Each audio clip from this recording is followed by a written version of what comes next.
Af de katastrofer, der med kapitulationen ramte Holland, var de sprængte diger den største og mest uoprettelige. På øen Walcheren var det som om en ny syndflod ramte menneskeheden, da vandet strømmede ind over de lave, frugtbare marker, uden at nogen Noahs ark kom de fortvivlede beboere til hjælp. Stille som skæbnen steg flodbølgen og lå alting øde bag sig. 7 onde år vil gå, før jorden igen kan give grøde.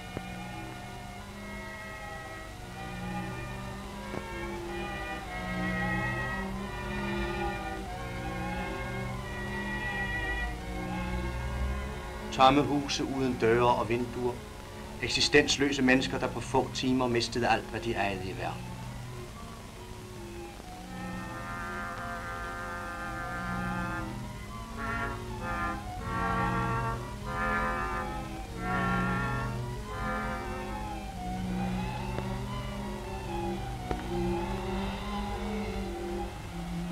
Hastigt drev det ubarmhjertigt stigende vand dem fra deres jord og hjemsted.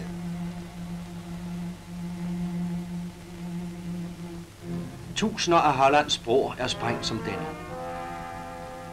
En hjælpebro er her bygget af de allierede ved siden af den ødelagte. Uden broer er dette land fortabt. I Arnhem og Nijmegen er det som om et stort, ondt fortidsdyr har trampet hen over gader og huse med sine klodsede poter. Hister her har den skånet et og andet, mere af glemsomhed end af godhed.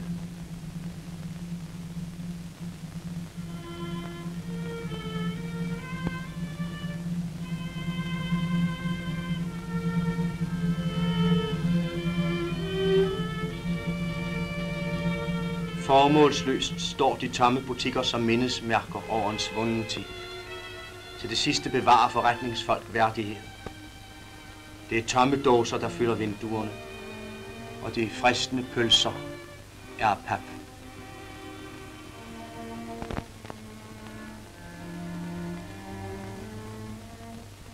Hvert menneske, der ikke hjælper her, føler sig med rette skyldig. I Danmark organiserede Red Barnet et hjælpearbejde. Store fiskebiler kører mod grænsen, lastede med dyrebare levnedsmidler til den sultne hollandske befolkning. Men den last, de skal have med hjem, er endnu mere dyrebar. Hollandske børn skal herop for at vinde kræfter efter en ond tid.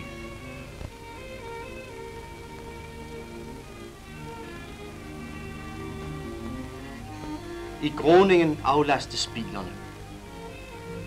De hollandske børn føres gennem ruinbyen til kornbørsen.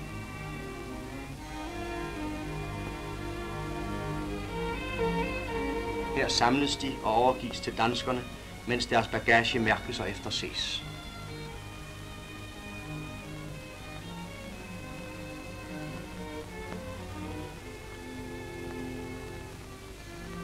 De stiveste pus. Ærekære mødre har udrettet vidunder.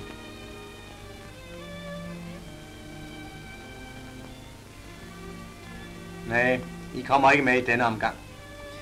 Det er jo begrænset, hvor mange der hver gang kan være i bilerne. Betænkelige ved det ukendte, der venter dem, tager børnene afsked med Holland.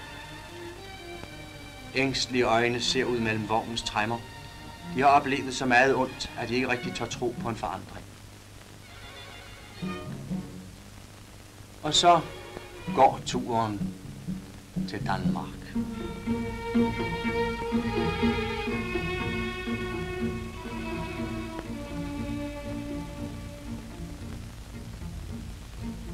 Gennem det udmarvede, ødelagte. Tredje rige.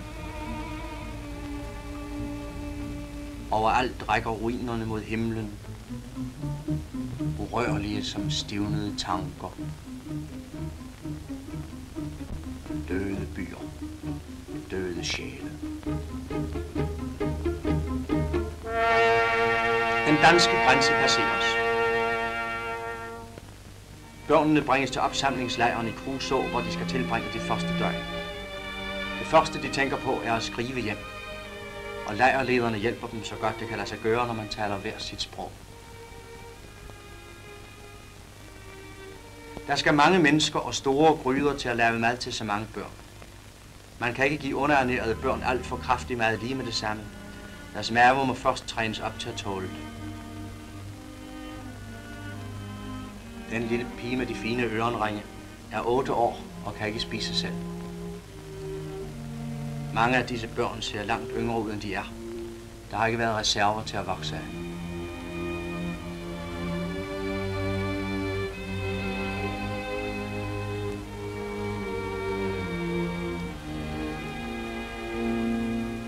Børnene bliver fordelt til de danske værter. At de kun skal være her i 3 måneder, der sørget for, at der bliver flere samlet på samme sted. Og så kører de ud i det uvisse.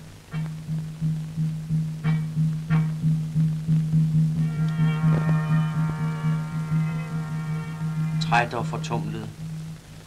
Alt for alvorlige nu. Hengivende sig i deres skæbne som små dyr, man kan gøre med, hvad man vil.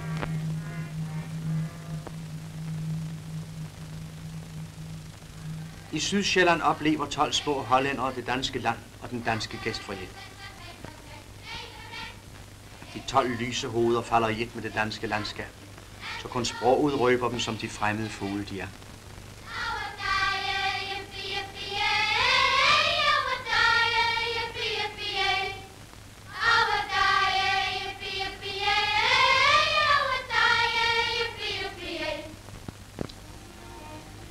Og hver sin hest rider de hjem til gården.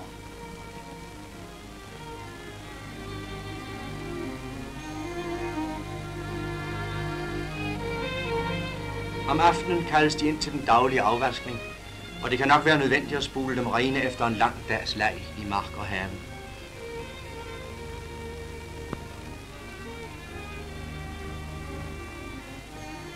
Meta og Nelly er hjerteveninder og følger hinanden overalt, selv under bruseren. 3 kilo på 1 uge. Stor pige. Else gumler alvorligt og sindigt. Hvem spiser æg, som børnene hidtil kun har kendt af navn?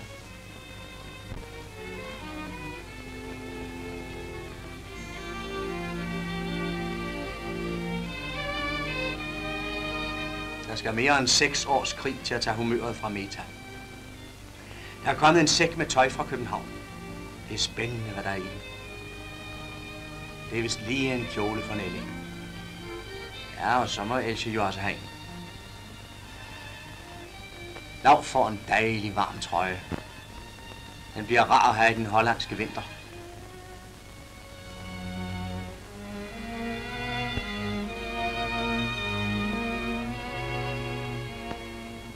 Else stråler som en sol over sin hals.